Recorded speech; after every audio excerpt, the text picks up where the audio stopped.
Imagine you're a merchant in the year 50. That's right in the middle of the New Testament period. You have a ship full of Roman wine, glass, and gold, and you're about to sail into the unknown. There's no GPS, no satellite maps, only a single 66-paragraph guide written in Koine Greek. This, my friends, is the Periplus of the Erythraean Sea, the ultimate cheat sheet for ancient international trade.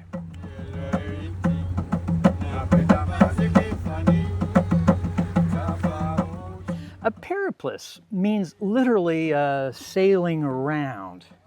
This wasn't a map with lines, but a list of directions and distances and warnings. The author is unknown, but likely a Greek-speaking Egyptian merchant based in a Red Sea port like Berniki.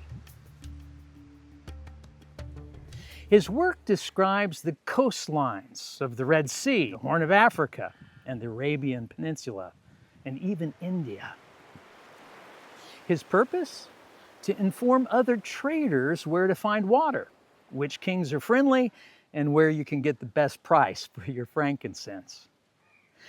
This first-century document suggests a massive global economy.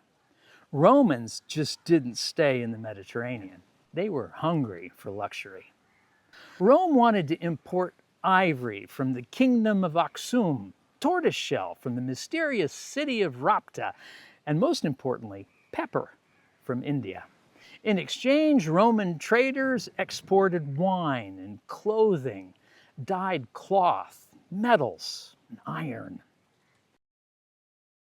The transport of these items on the South Seas hinged on a secret ingredient, the monsoon winds.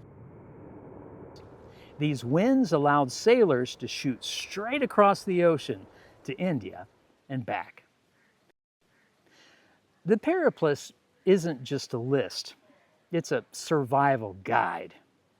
It warns sailors of unruly tribes and rascally men among the Arabian coast who plundered ships. Arr, sounds like pirates to me.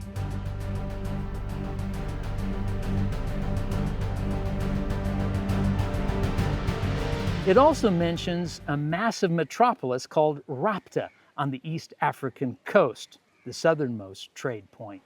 For 2,000 years, the location of Rapta was a mystery, until recent archaeological finds may have identified its location in modern Tanzania.